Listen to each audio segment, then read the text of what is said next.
Hello Soul Family, welcome to Alchemy Mystic Healing Messages.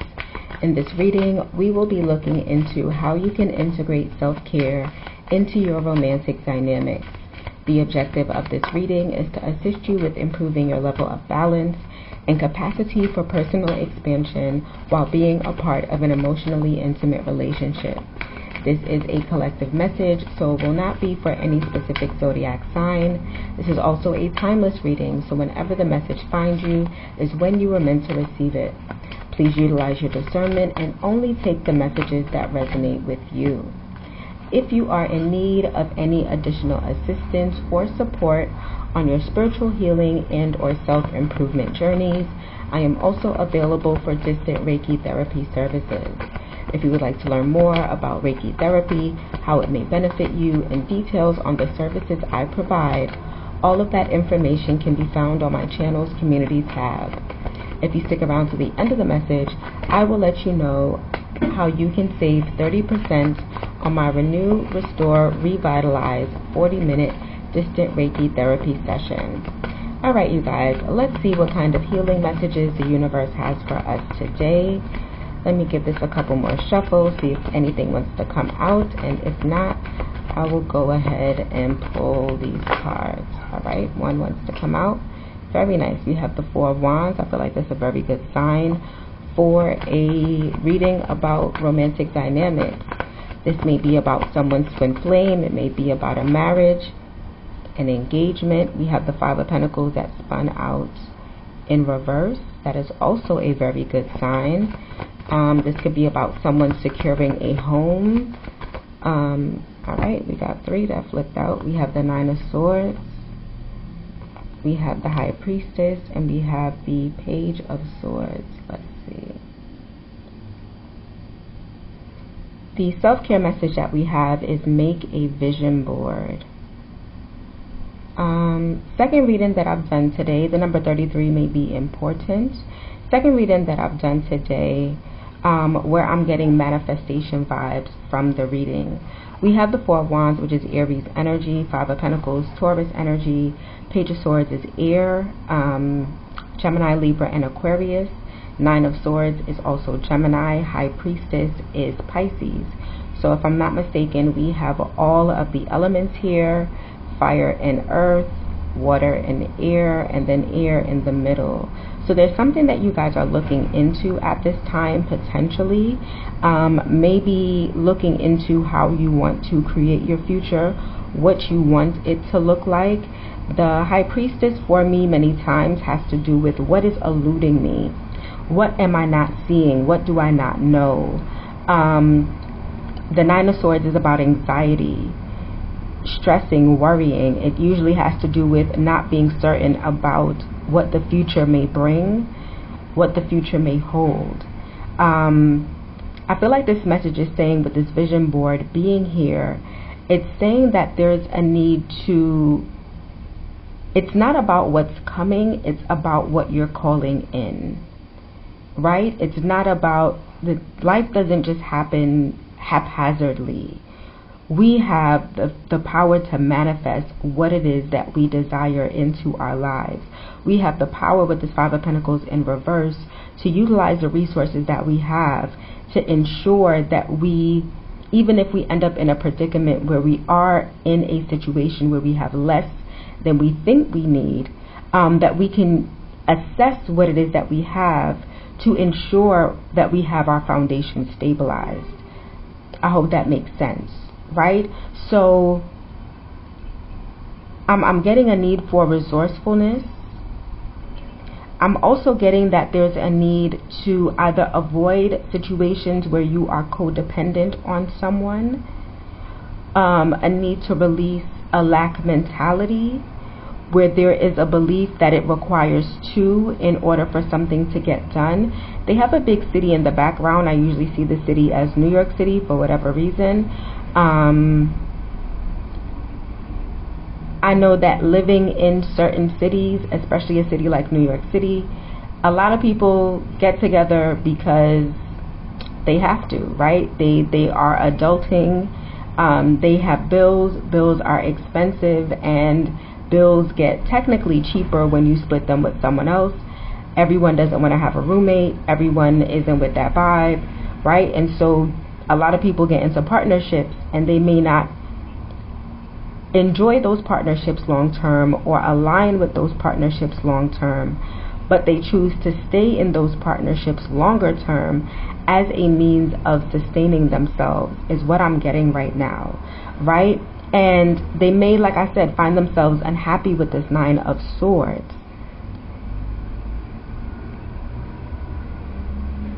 And I feel like there's a lack of knowing how to create their stability as an individual. This person making a vision board is one person. She is not creating a vision with someone else. I think that it is necessary to understand that even when we get into partnerships, yes, there is something that we want to build together, but what we are building together with our partners is or should be a representation of what we both want individually, and then figuring out how that comes together. It is not about forfeiting what we want individually in order to create what we are creating together, right? It should be the overlapping and the cohesiveness of, I'm getting synergy, right? I'm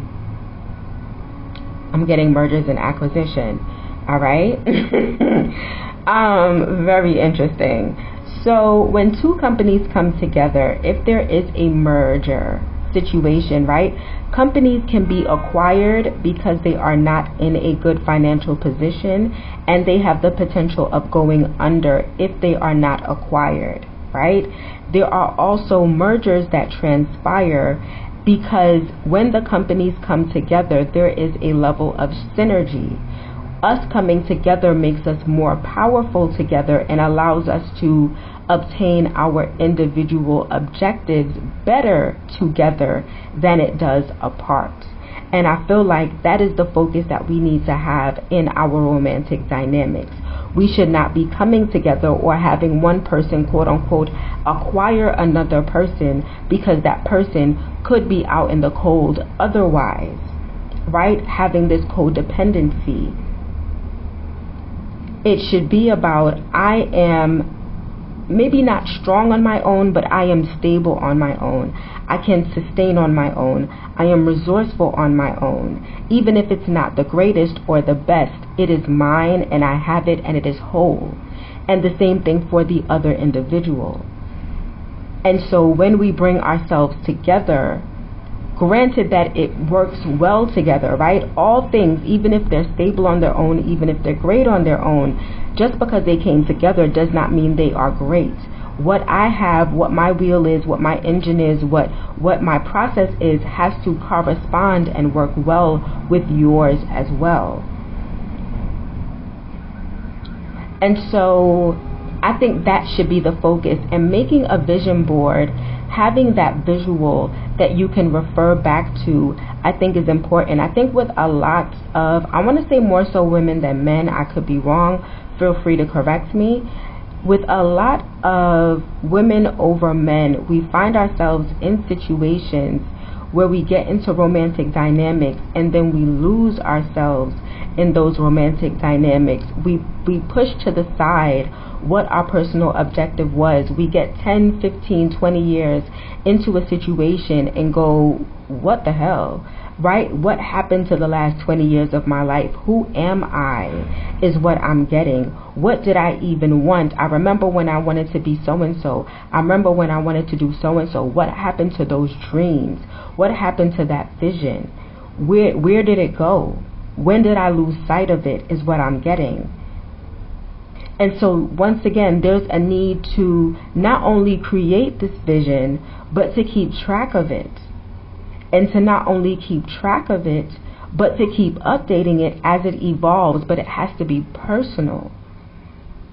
And of course, it's going to have to integrate into your relationship, and you're going to have to be willing to stand up for it. And I'm not talking about bullying or insisting or saying, well, if you can't create this or if you can't support this, then I don't know if I should be here and rah, rah, rah. No, that's not the case. you should have your vision up front, and it should be discussed up front. And before you guys form something formally, it should be important that in the plan that you guys have, your short-term plan, your long-term plans, that it is integrated into that plan. But there's also room for flexibility, because as we learn and we grow and things change, the economy changes, all kinds of things changes, we have to change, right? As we grow emotionally, mentally, spiritually, things shift and change, and we should expect the same from the other individual. So there has to be room for flexibility, but in the same token, we have to be very clear about who we are as individuals and how our relationships support who we are as individuals, what our objectives are as individuals, so that we don't end up in this space where we feel stressed out, where we are a certain amount of time into a situation and we can't figure out, right? This is what I'm getting. What's eluding me, High Priestess, is how to figure out, Page of Swords, how to get out of this rut. How to feel like even though I'm not out in the cold, I am still only not out in the cold. Right? The only thing that I have is a roof over my head, but in terms of my vision for life, it is not there. Right? Like, we have four walls, the bills are paid, yes, but am I fulfilled? Am I doing that yoga? Am I spending time with friends? That artwork that I wanted to make, am I doing that, right? Am I doing my manifestation practices? Am I doing my meditation practices? Like, there were certain specific things I wanted to integrate into my life. Does the life that I'm creating support that? Is the person that I'm creating it with, do they support that? And they don't have to be a part of it to support it, but are they allowing space for it, or are they taking up too much space within the dynamic where it doesn't allow for that? Are you taking up too much space where their needs aren't being allowed for, right? Because everything is a give and take. Whatever it may be, it is all something to consider. With this Page of Swords, there's information that you need to get. There may even be inspiration that you need to get, even though the Page of Wands isn't out here. But there's a need to seek out what you don't know about yourself, and be willing to disengage from relationships when you recognize what you are learning. 33 is probably not so much the age where you are learning with this Page of Swords. It might be.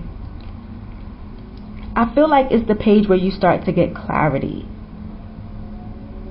And I could be wrong. Take it with a grain of salt. Take what resonates. But it is definitely a turning point in life where we start to no longer only do what we have been told we should be doing, and living life in a manner that has been modeled for us or not modeled for us, right? Where we're just going off of the ideal, what our cultural beliefs are, what our parents raised us to do. It is where we are starting to evolve into our own selves. And some people may do it earlier, some people may do it later. But I think it's around this age where you're like, hold up, let's really take a step back and make an assessment of what's going on here. And don't allow it to make you anxious. Just simply take the time to look into it, right? Figure out what you're feeling. Figure out what your intuition is guiding you towards. Maybe that's what that High Priestess is. Your intuition is speaking to you and is saying something needs to shift. But you need to figure out what that shift is. Something needs to change. I don't know what the something is, but I feel it. And you don't have to make any drastic moves. You just have to take small steps into looking into what you want, and maybe just starting with exploring your interests to see what those things are. But create your vision and be confident that it can be integrated into what you have. And if you are proven time and time again that it cannot be, then be willing to step away so that you can build your own foundation. But once again, also plan for building your own foundation at all times. Nonetheless, this is what I have for you guys today. If you resonate with the message, were able to obtain any clarity, or found it to be helpful in any other manner, Please like, share, subscribe, and feel free to share your story in the comment section. These expressions of gratitude are not only free for you, but they also allow me to develop a deeper connection to your energy. With this deeper connection, I am able to pull messages that are more aligned with your specific situation. I want to thank you guys for being here, and as promised, I have a quick message letting you know how you can save 30% on my Renew, Restore, Revitalize 40-minute distant Reiki therapy session. I hope to see you again soon. Namaste. If you look in the description box below, the very last link is labeled 30% discount link. When you select it, it will take you to the Alchemy Mystic shop where you can purchase my distant Reiki therapy services. The Renew, Restore, Revitalize 40-minute session will assist you with grounding and protecting your energy.